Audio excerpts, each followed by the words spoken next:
Parler positivement de l'actualité. Partout dans le monde, il y a différents endroits où est-ce que ça brasse, où est-ce qu'il y a où est-ce qu'on entend qu'il y a du négatif, mais il y a du positif aussi qui ressort de. Fait que c'est important de nommer. C'est important de nommer que les mathématiques, ça vient du Congo. Fait qu'il faut remercier les Congolais pour ça. En Russie, il y a la soupe Olivier qui est excessivement bonne. Il faut le souligner. Les joueurs de soccer qui se démarquent, il faut les nommer, puis pas juste mettre l'accent sur ce qui est négatif. Donner des trucs et astuces. Les Québécois de longue date qui sont ici, les personnes adoptées, vous le savez, c'est quoi les produits qu'il faut utiliser pour nos cheveux?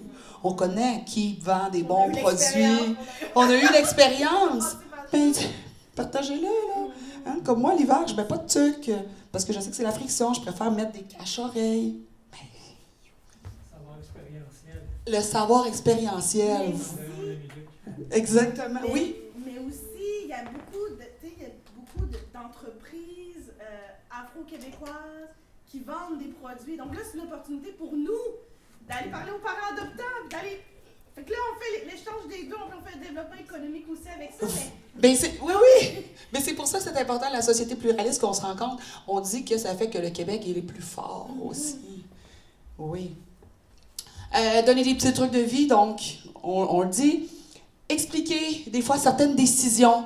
Parce que ça peut dire que non, tu peux pas. La personne, elle peut être fâchée, elle comprend pas, donc elle va l'interpréter à sa façon. Fait que si vous savez c'est quoi les raisons sous-jacentes, ben, il faut le partager. Et puis le dernier, ce que je veux dire, c'est tenir le contact visuel. Ça peut être inconfortable pour les gens, pour certaines personnes qui viennent d'ailleurs. Nous autres, au Québec, on est assez à l'aise avec ça parce que ça veut dire que tu es honnête, tu es franc. Quelqu'un qui ne me regarde pas dans les yeux, je me dis maman, quelque chose. Donc, dans des situations comme ça, moi, si je sais que je parle avec quelqu'un que le contact visuel peut rendre inconfortable, ce que je vais faire, c'est que je vais me placer à côté d'elle, d'épaule à épaule. Et puis, je vais lui adresser la parole comme ça si je sais que c'est un sujet qui ça pourrait aider à faciliter l'expression. Donc, puis ça, c'est important de le dire. Ça, c'est un petit ajout de dernière minute que j'ai ajouté. Ici, la différence entre une société collectiviste et une société individualiste. Ici, au Québec, on est beaucoup de la gestion de l'horaire, le temps.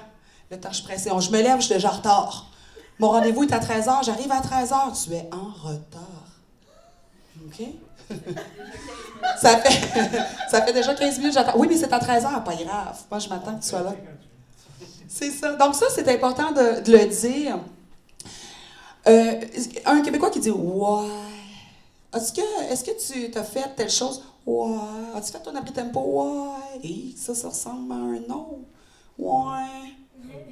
Ouais. Oh, ça c'est un non. OK? Ça, c'est un non. Puis au Québec, ben, il y a une absence de hiérarchie. Donc, moi, je suis professeur, sauf que j'aime que mes élèves me parlent. Vous parlez à Suzy, puis Suzy, elle a des défauts, puis elle a des choses. Donc, on s'échange entre nous. Donc, une absence de hiérarchie. Tandis qu'ailleurs, on peut avoir, en fait, des rencontres qui sont un petit peu plus formelles. Donc, le Canada a été nommé le pays le plus individualiste au monde. On peut changer la diapositive. Plus individualiste au monde. Donc, au Canada, on est beaucoup dans le je, moi, je pense que je. Okay. Donc, c'est pas à savoir qui est mieux que l'autre. C'est juste qu'il il faut se rapprocher, il faut faire un pas vers l'autre. Donc, il faut y aller un petit peu plus dans le nous, un peu plus dans le collectif. Le Québécois, il y a une grande bulle. Hein, ça, ici, mon territoire à moi, ici, c'est ma distance de bras. Hein, tout ça ici, là, tout le grand territoire, le Québec. Donc, à partir du moment où vous mettez le pied dans mon territoire, oh, le Québécois se sent mal. Qu'est-ce qu'il fait, le Québécois? Il va se reculer. Mais il va pas le dire. Dire, je me sens trop proche. Il va juste se reculer. Puis l'ami, qu'est-ce qu'il va faire? Il va s'approcher. Parce que le Québécois, il est timide. Il est timide. Il n'a pas l'air timide, mais il est timide. Il a peur de se faire embrasser brusquement. Oui! Ben, c'est une histoire de bulle, hein? OK.